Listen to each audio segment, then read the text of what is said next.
السلام علیکم عزیز دوستو، امید ہے آپ خیریت سے ہوں گے۔ میری طرف سے آپ سب کو جمعہ مبارک۔ آج تھوڑی سی بات نشہ آور ادویات کے استعمال کرنے والے مریضان کے بارے میں کریں گے۔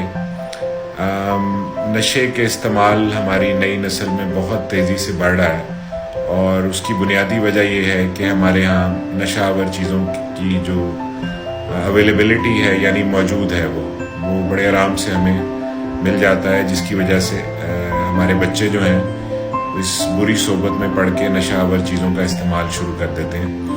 ہمارے یہاں آج کل چرس، ہیروئن، آئس، شراب اور پارٹی ڈرگز وغیرہ ان کا استعمال کافی زیادہ ہو رہا ہے۔ اسکول کالجز میں بہت زیادہ ہو رہا ہے، ہاسٹلز میں اس کا استعمال بہت زیادہ ہو رہا ہے۔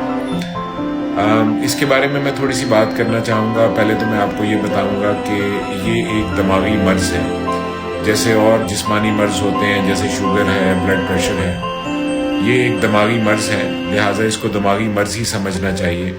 اس کو کسی کی کردار کی کمزوری یا اس کی کوئی کرمنل مائنڈڈنس یا اس کی شخصیت کی کمزوری یا اللہ کا عذاب اس طرح کا نہیں سمجھنا چاہیے۔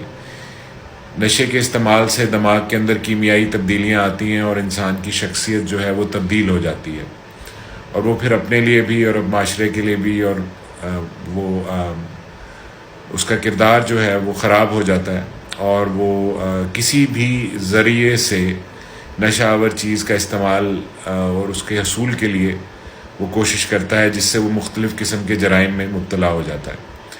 تو یہ نشہ آور اشیاء کے استعمال کرنے والے جو لوگ ہیں، ان کو عزت، محبت، پیار اور خلوص کی ضرورت ہوتی ہے۔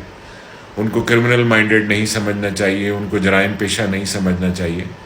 ان کے ان مسائل کو سمجھنا چاہیے جن کی وجہ سے وہ نشے کی طرف راغب ہوئے ہیں، اور ان کو کسی اچھے مستند ماہر نفسیات کو دکھانا چاہیے جو ان کا علاج کر سکے اور ان کو دوبارہ کامیاب نئی زندگی کی طرف لا سکے۔ آپ سب کا میری گفتگو کو توجہ سے سننے کا بہت شکریہ۔ اللہ آپ کا حامی و ناصر ہو۔ اللہ حافظ۔ پاکستان زندہ باد۔